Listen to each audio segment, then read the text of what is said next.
This is Professor Pete Alexander with the Winning at Business and Life podcast, where business leaders share their insights. It is 6 questions in 7 minutes because successful business leaders are busy and rarely have more time to spare. So let's get to it. Question number 1, in a few sentences, please tell me who you are and what you do.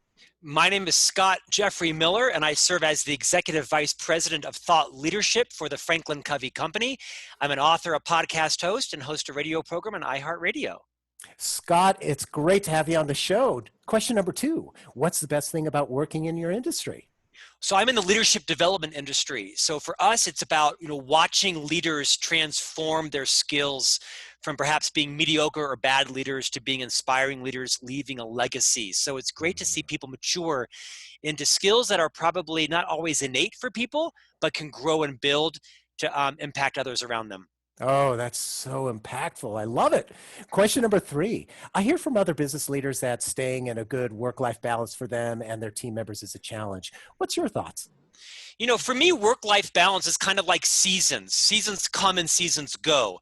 And so for me, there are seasons when I'm out of balance, and then perhaps I come back into balance. I don't know that it's, day in, day out. There are probably 3 or 4 week or 5 week stretches where I'm out of balance. I'm writing a manuscript, it's due to a publisher, there's a deadline. And then I kind of come down off that, kind of like peaks and troughs. So for me, it's mindful of when is your season longer than the 3 or 4 months that Mother Nature planned it to be, right? You're always going to be in or out of balance kind of seasonally. And you have to kind of sometimes snap yourself back into the next season. And I would assume then that if you took a full year of 4 seasons, that it would balance out hopefully over that year? Yeah, I think everybody's different, right? For me, I tend to probably go into 3 or 4 month seasons of being in balance and out of balance. I tend to write about 2 to 3 books a year. They take 5 or 6 months to write. I have a column for Inc. magazine I do every morning. So I just recognize that there's times when I'm going to be in balance. There's times when I'm going to be out of balance, and I just try to keep the equilibrium about even, about half in, about half out. And for me, like I said, it kind of comes in 3 or 4 wave months. For some, it might come in 3 or 4 weeks. You're kind of in and you're kind of out. I find that's a better way to manage it than trying to manage your, 12 hours in the day. Am I having life balance or in or out? I think it's unrealistic, especially kind of in the new economy and the new world we're in. I couldn't agree more. Question number 4. What other successful business leaders like yourself should be on my podcast? I'm a big fan of Liz Wiseman. Liz Wiseman wrote a book called Multipliers. And the concept of this book was really around how all of us are accidental diminishers, not because we're bad people, but because we're people. And our job is to become a multiplier of talent, right? Your job is to be the genius maker of others, not the genius. And I'm happy to set you up with contact information to Liz Wiseman. Perfect. Thank you for that referral. Question number 5. What insight or advice would you give to other business leaders? I think a lot of business owners and business leaders, they're like me. They confuse this idea of being efficient and being effective. The founder of our company, Dr. Stephen R. Covey, wrote the book, of course, The 7 Habits of Highly Effective People. 30 years, 40 million copies. He did not write the book, The 7 Habits of Highly Efficient People. Now, that isn't to say that efficient people are bad, right? I'm a very efficient person. I tend to rake the yard fast, take the garbage out fast, I text fast, I post fast. Being efficient has been a really valuable contributor to my success in life. My problem is I tend to take that efficiency mindset and I move it into my relationships. You can't be efficient with people. You have to be effective with people. Dr. Covey said, with people, slow is fast and fast is slow. So I think there is a large part of the population that have built their success by being very productive and very efficient. And they should keep doing that.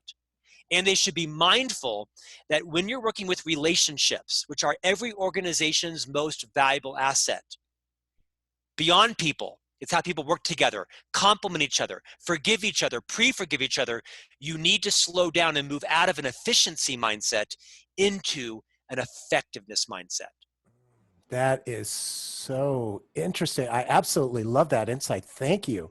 It's a struggle. It's a struggle, especially for people like me that have efficiency as their kind of go-to, their go-to strength, right? We have to be cognizant to recognize how I wash the car is not how I should conduct this meeting, right? How I Mm-hmm. send a text is not how I should have this high courage conversation, giving feedback to somebody on their blind spots. Mm-hmm. Time to be efficient and a time to be effective. Mm-hmm. And so you have to have the flexibility of That's knowing right. when to do it. That's right. Yeah, Right. that's great. And question number 6, please tell me about your first job. My first job was washing pans in a bakery. So I used to go in after high school every day in like my penny loafers and my khakis. I was the student body president in high school.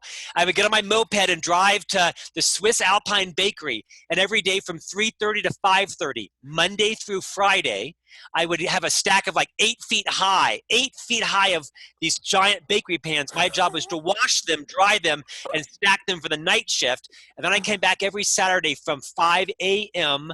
to 1 p.m. in high school, mop the floors, scrape the floors, wash the windows.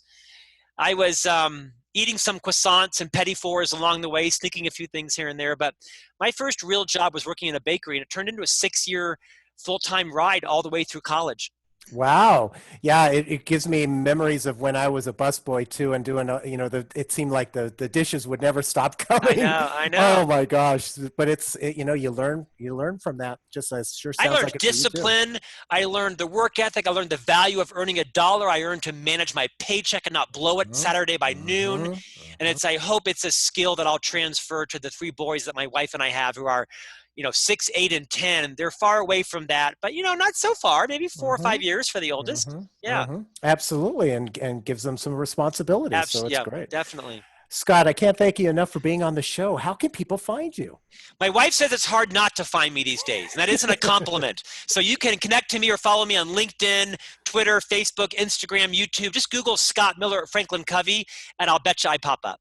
Perfect. This is Professor Pete Alexander with the Winning at Business and Life podcast. For more insights and ideas, please go to LinkedIn, YouTube, Facebook, or iTunes and search for the Winning at Business and Life podcast. Thanks for listening.